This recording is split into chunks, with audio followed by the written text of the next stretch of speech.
Good morning.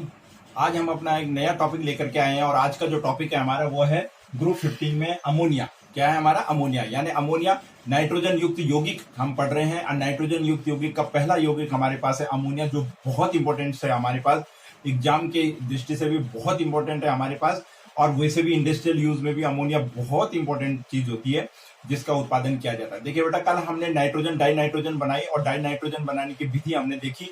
देखिए, हमने sodium nitrate से नाइट्रोजन बनाई, अमोनियम क्लोराइड से नाइट्रोजन बनाई, अमोनियम नाइट्रेट से हमने नाइट्रोजन बनाई अमोनियम लवणों से, और आपने देखा हमने उसके कुछ भौतिक और रासायनिक गुण कंप्लीट किए।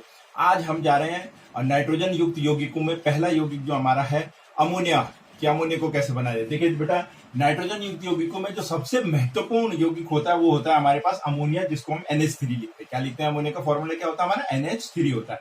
अब देखिए अमोनिया बनाई कैसे जाती है, तो अमोनिया के कुछ सामान्य विधियां भी हैं और इंडस्ट्रियल मेथड्स भी हैं कि औद्योगिक रूप से हम किस प्रकार से अमोनिया का उत्पादन करते हैं। तो पहले हम थोड़ा सामान्य मेथड पे चलते हैं। सामान्य मेथड में देखिए बेटा, अमोनिया अक्सर वायुमंडल में भी मौजूद है। वायुमंडल में, वायु में, मिट्टी में अमोनिया मौजूद होती है और ये नॉर्मल सूक्ष्म मात्रा में इसको हम कार्बनिक यौगिकों के विखंडन से प्राप्त करते हैं। किससे करते हैं? कार्बनिक यौगिकों के विखंडन से प्राप्त करते हैं। देखिए जैसे यूरिया, आप जानते हैं यूरिया खाद के रूप में इस्तेमाल किया जाता है, NH2CO NH2।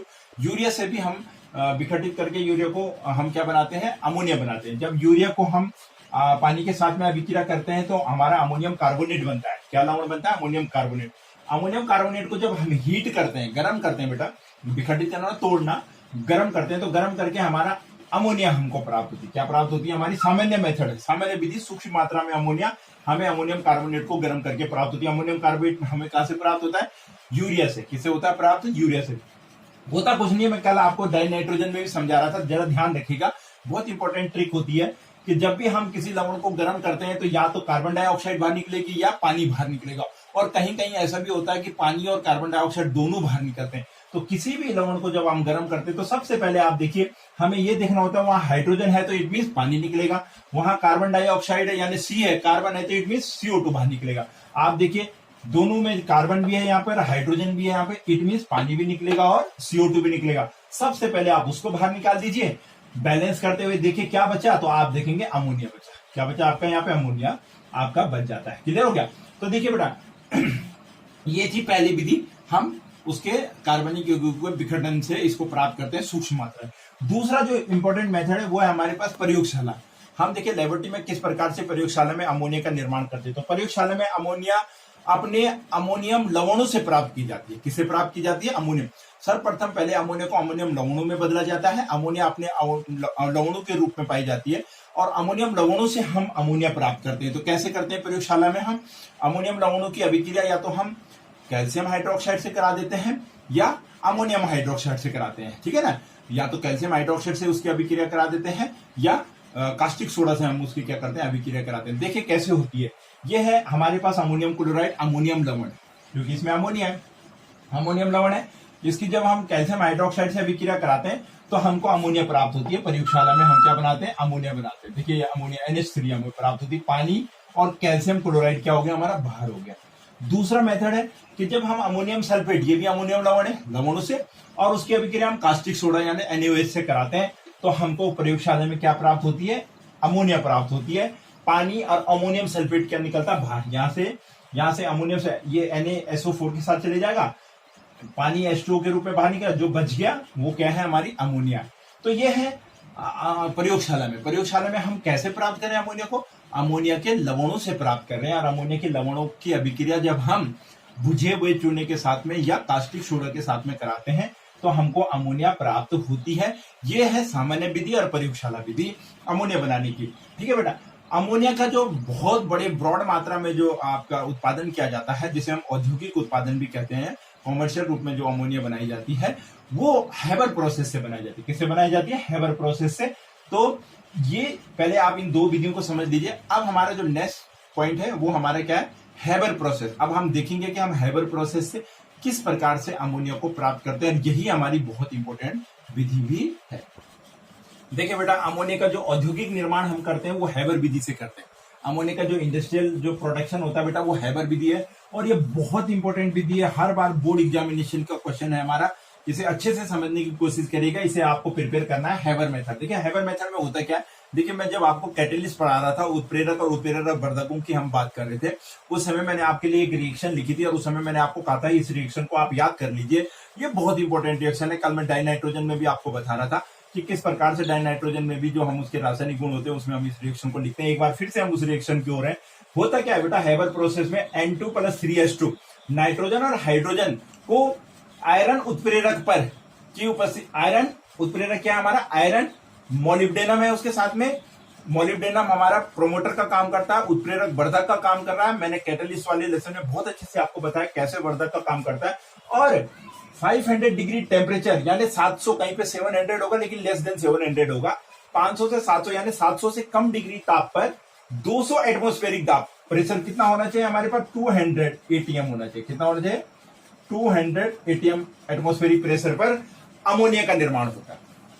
हैबर विधि में फिर से मैं कह रहा हूं, नाइट्रोजन और हाइड्रोजन को आयरन उत्प्रेरक की उपस्थिति में, आयरन उत्प्रेरक पर मोलिब्डेनम वर्धक की उपस्थिति में 500 डिग्री सेंटीग्रेड ताप और 200 वायुमंडलीय दाब पर जब अभिक्रिया कराई जाती है तो अमोनिया बनती है, साथ में ऊष्मा बाहर निकलती है। साथ में क्या निकलती है, एनर्जी। ये रिएक्शन हमको याद रखनी है। टेम्परेचर बिल्कुल लो भी नहीं होना चाहिए, 500 तक है, लेस देन 700।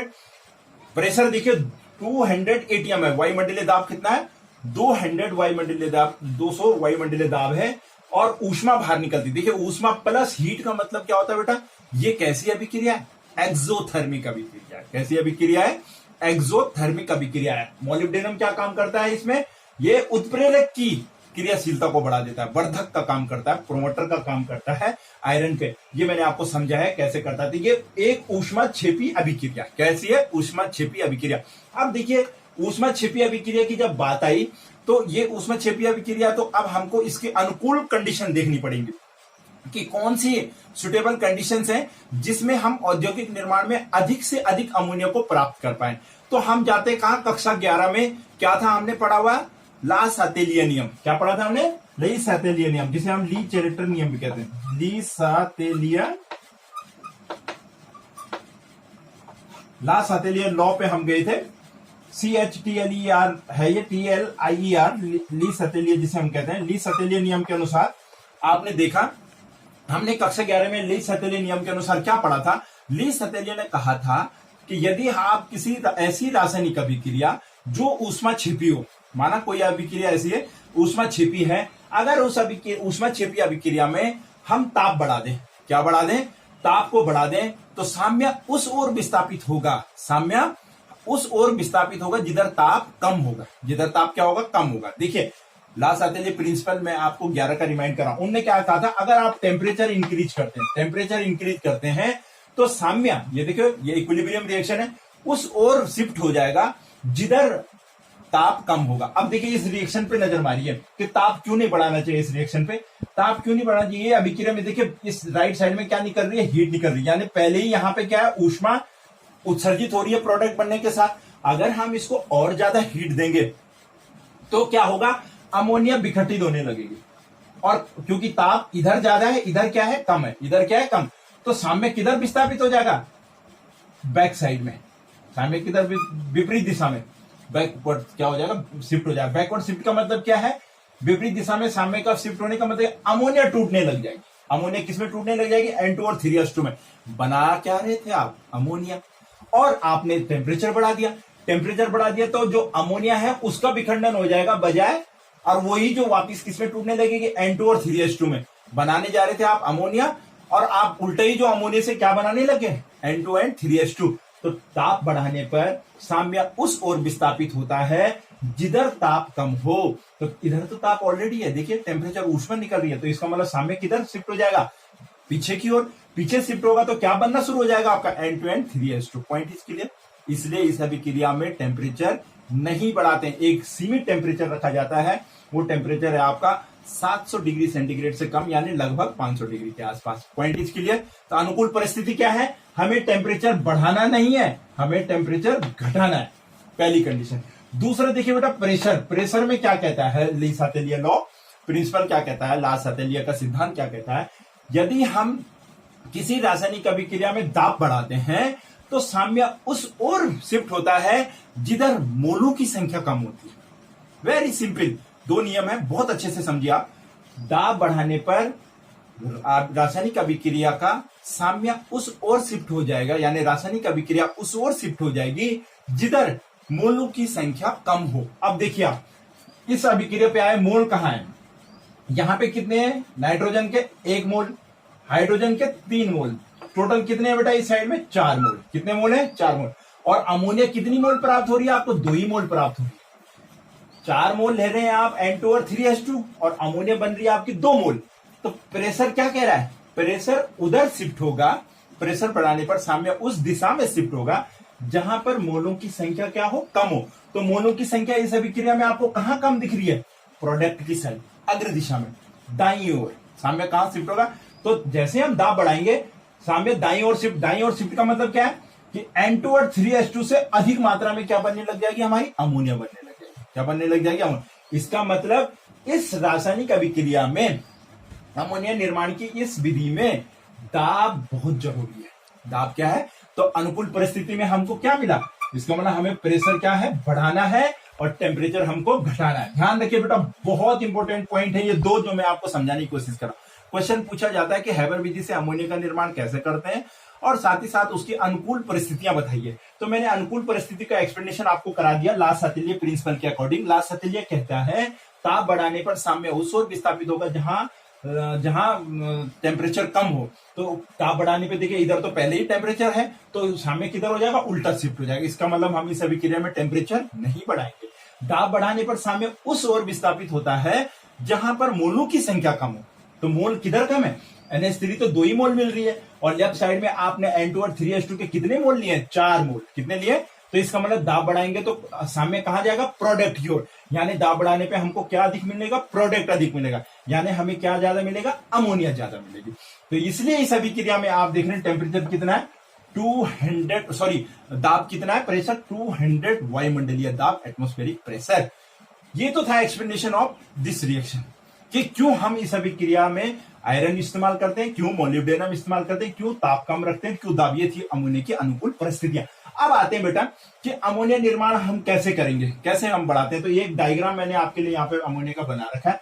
करते क्या है कि एक भाप अंगार गैस के रूप में हम गर्म N2 और H2 को यहां से प्रवेश कराते हैं। देखिए N2 और H2 को, दोनों गैसों के मिश्रण को यहां से प्रवेश कराते हैं। जब हम यहां से प्रवेश कराते हैं तो यहां पर हमारा क्या है? कंप्रेसर लगा हुआ है। क्या लगा है? कंप्रेसर, संपीड़ित यंत्र जो होता है, कंप्रेसर इक्विपमेंट है, जो यहाँ पे इस दाब में क्या बढ़ाएगा? यहाँ पे प्रेशर बढ़ाएगा। क्या बढ़ेगा? यहाँ पे इस पर्टिकुलर एरिया में N2 और H2 गैस आई, यहां पर हमने दाब बढ़ाया। दाब आपको पता है इस रिएक्शन में दाब लिखा हुआ है, तो प्रेशर बढ़ाए। प्रेशर बढ़ाने पर ये देखिए अब ये गैस आगे बढ़ी। प्रेशर बढ़ाने के बाद ये गैस कहां पहुंची? हमारे ये गैस पहुंच गई हमारी कैटलिस्ट चेंबर में। किसमें पहुंच गई? देखिए उत्प्रेरक चेंबर। और यहां पर क्या है हमारे पास? आयरन है, मोलिब्डेनम है, आयरन है और मोलिब्डेनम है। कहीं कहीं Al2O3 भी होगा, एल्यूमिना भी होगा, ठीक है। लेकिन आप आयरन एंड मोलिब्डेनम देखिए, आप ये हमारे पास यहाँ पर है आयरन और मोलिब्डेनम। यहाँ पर आयरन और मोलिब्डेनम की सतह पर आप आयरन क्या करेगा? इसको अमोनिया N2 और 3H2 को एब्जॉर्ब कर लेगा अपनी सतह पे। क्या कर लेगा? एब्जॉर्ब।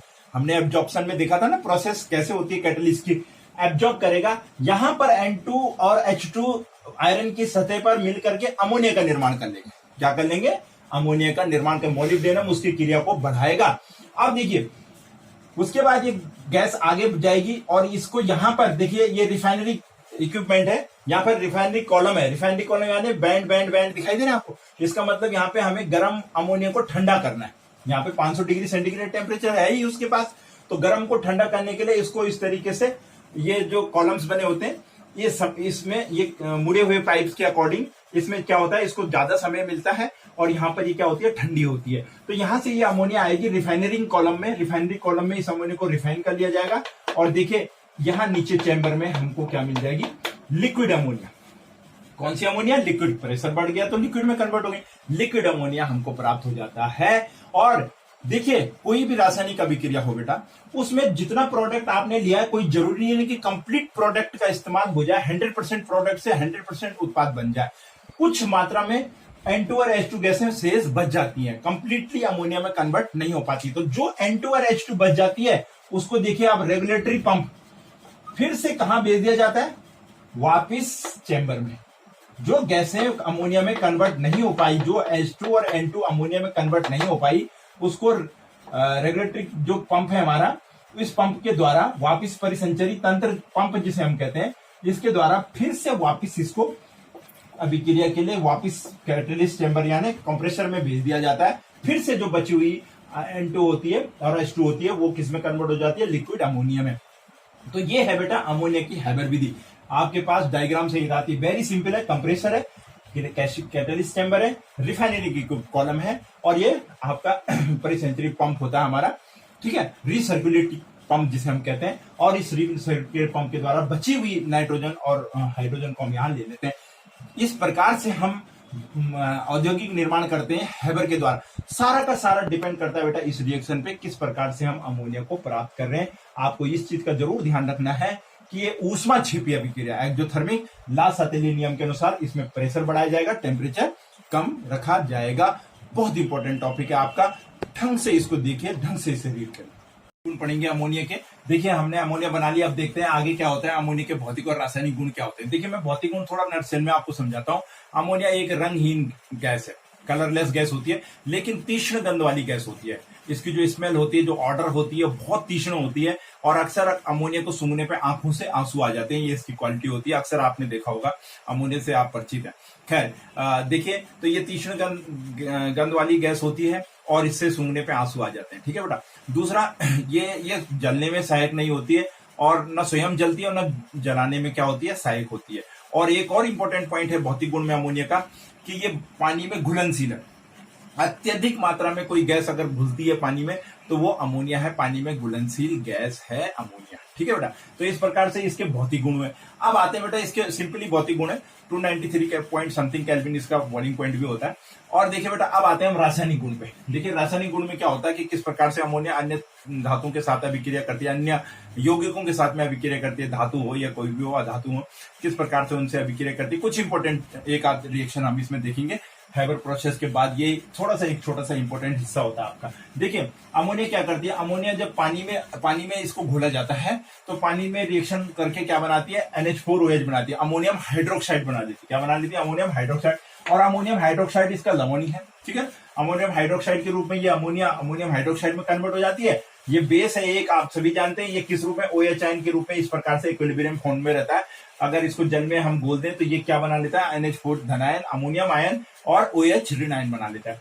ये अमोनिया का हाइड्रोक्साइड है, ठीक है बेटा। अब होता क्या है, दूसरी रिएक्शन हमारे पास, कि जो ये अमोनिया है ये जल में घुलित इसका हाइड्रोक्साइड जो होता है, जब ये धातु के लवणों के साथ में अभिक्रिया करते हैं, किसके साथ में, धातु लवण के साथ। तो कैसे अभिक्रिया करते हैं, देखिए ये जिंक सल्फेट हमारे पास धातु लवण है, इसके साथ में अमोनियम हाइड्रोक्साइड अमोनिया से ही प्राप्त हुआ है, यानी अमोनिया का जलीय विलयन समझ लीजिए आप।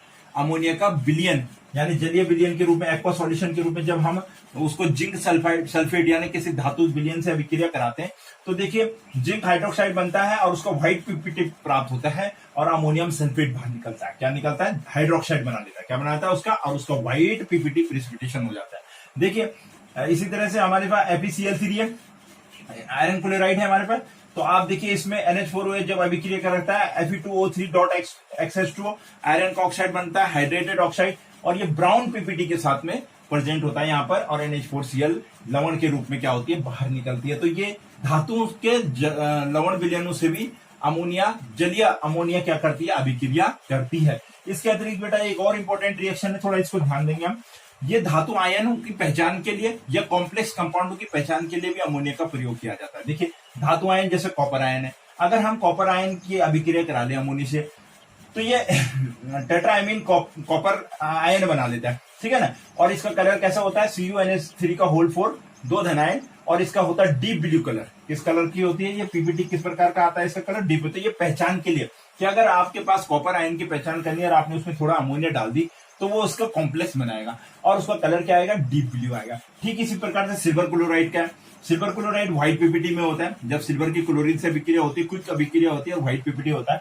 अब अगर आप उसमें अमोनिया मिला दें कंफर्मेशन के लिए कि अमोनिया मिला करके देखें तो आप देखेंगे डाइएमीन सिल्वर क्लोराइड आपका बनता है, और ये कैसे होता है, कलरलेस हो जाता है। कैसे हो जाता है, कलरलेस होता है। तो बेटा ये कुछ इंपॉर्टेंट रिएक्शन है अमोनिया के रासायनिक गुण में कि किस प्रकार से अमोनिया का जलीय विलयन जल के साथ अभिक्रिया होती है, अमोनिया धातु सल्फेटों के साथ में कैसे अभिक्रिया करता है, और कुछ धातु आयनों के या कॉम्प्लेक्स कंपाउंडों की, कॉम्प्लेक्स यौगिकों की, धातुओं के कॉम्प्लेक्स संकुल यौगिक जो बनते हैं उनकी पहचान में भी हम इसका क्या करते हैं, प्रयोग करते हैं। अब मैं थोड़ा सा आपको अमोनिया की, ये तो भौतिक और रासायनिक गुण हुए, अब मैं थोड़ा आपको स्ट्रक्चर बना के दिखाता हूं कि अमोनिया की जो संरचना होती है वो किस प्रकार से होती है, कैसे NH3 में वो जुड़े हुए होते हैं। देखिए बेटा, ये हमारे पास N है और इस N के साथ में हमारे पास क्या जुड़ी हुई होती है, 3 हाइड्रोजन जुड़ी हुई होती है। क्या जुड़ी होती है हम पे, लगभग 3 हाइड्रोजन इस रूप में होती है।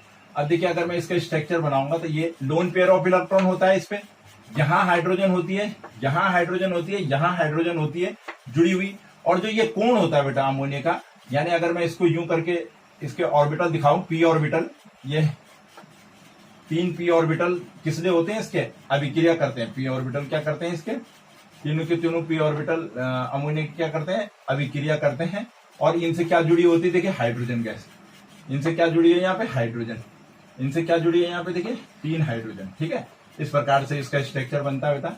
यहां पर मैं H लिखूंगा और ये लोन पेयर ऑफ इलेक्ट्रॉन होता है। आप सभी जानते हैं कि 5 होते हैं बेंथम को, उसमें 3 में हाइड्रोजन जुड़ जाती है, 2 लोन पेयर ऑफ इलेक्ट्रॉन रह जाता है। ठीक है बेटा, ये अमोनिया का स्ट्रक्चर है। और ये जो बॉन्ड है इसका, ये जो बॉन्ड है ये 107 डिग्री के आसपास होता है। 107 डिग्री का ये बॉन्ड का पोर्शन होता है। यहाँ पे जो कोण बनता है ये 160 डिग्री का कोण बनता है। तो ये हमारे पास अमोनिया का स्ट्रक्चर है। आप ध्यान रखिए, ये बताने की जरूरत नहीं है।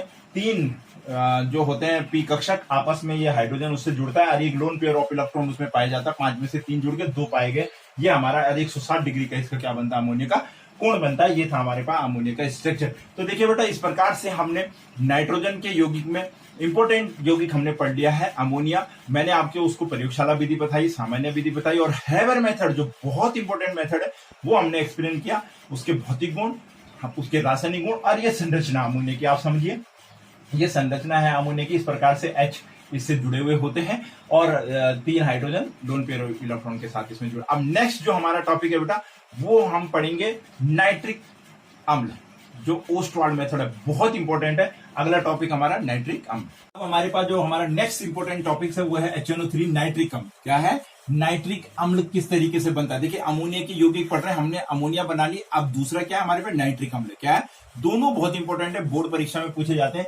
अब देखिए, नाइट्रिक अम्ल बनाने की जो महत्वपूर्ण विधि हमारे पास है, जिसको बहुत अधिक मात्रा में औद्योगिक निर्माण में हम जिसका प्रयोग करते हैं, वो है हमारे पास ओस्टवाल्ड मेथड। क्या है, ओस्टवाल्ड। वहां था हमारे पास हैबर, इसमें हमारे पास ओस्टवाल्ड मेथड है। अच्छा, पहले नाइट्रिक अम्ल बनाने से पहले, ओस्टवाल्ड विधि से पहले, मैं थोड़ा सा आपको नाइट्रिक अम्ल बनाने की लेबोरेटरी मेथड भी बता देता हूं, जो प्रयोगशाला विधि। देखिए, प्रयोगशाला में हम नाइट्रिक अम्ल को कैसे बनाते हैं, थोड़ा मैं साइड पे आपको बताना चाह रहा हूं।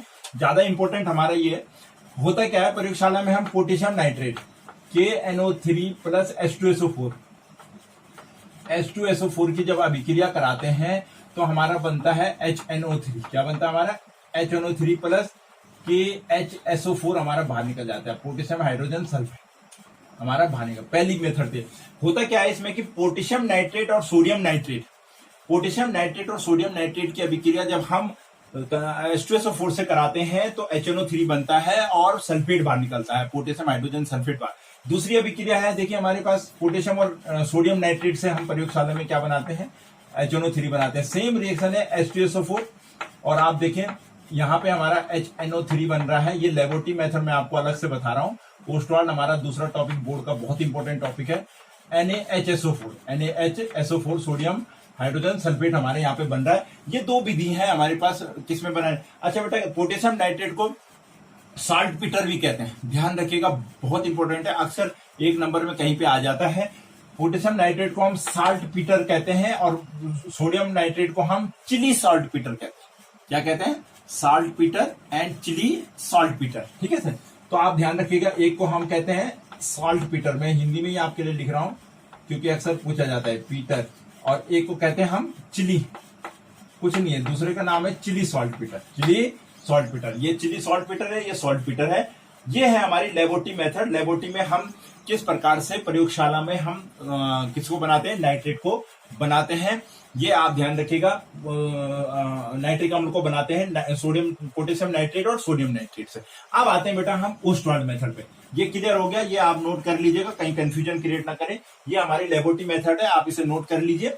और मैं यहां से अब आपको क्या बताने जा रहा हूं, ओस्टवाल्ड मेथड। क्या बताने जा रहा हूं, ओस्टवाल्ड, जो बहुत इंपॉर्टेंट मेथड हमारे। आइए बेटा ओस्टवाल्ड पे चलते हैं। देखिए ओस्टवाल्ड मेथड के द्वारा हम अमोनिया को अभिक्रिया किससे कराते हैं, ऑक्सीजन से कराते हैं। देखिए बेटा अमोनिया की अभिक्रिया जब हम ऑक्सीजन से कराते हैं तो प्लेटिनम उत्प्रेरक की उपस्थिति में 500 केल्विन टेम्परेचर पे जब हम अमोनिया की अभिक्रिया किससे कराते हैं, ऑक्सीजन से कराते हैं, वायु की उपस्थिति में कराते हैं, तो हमारे को एनओ मिलता है।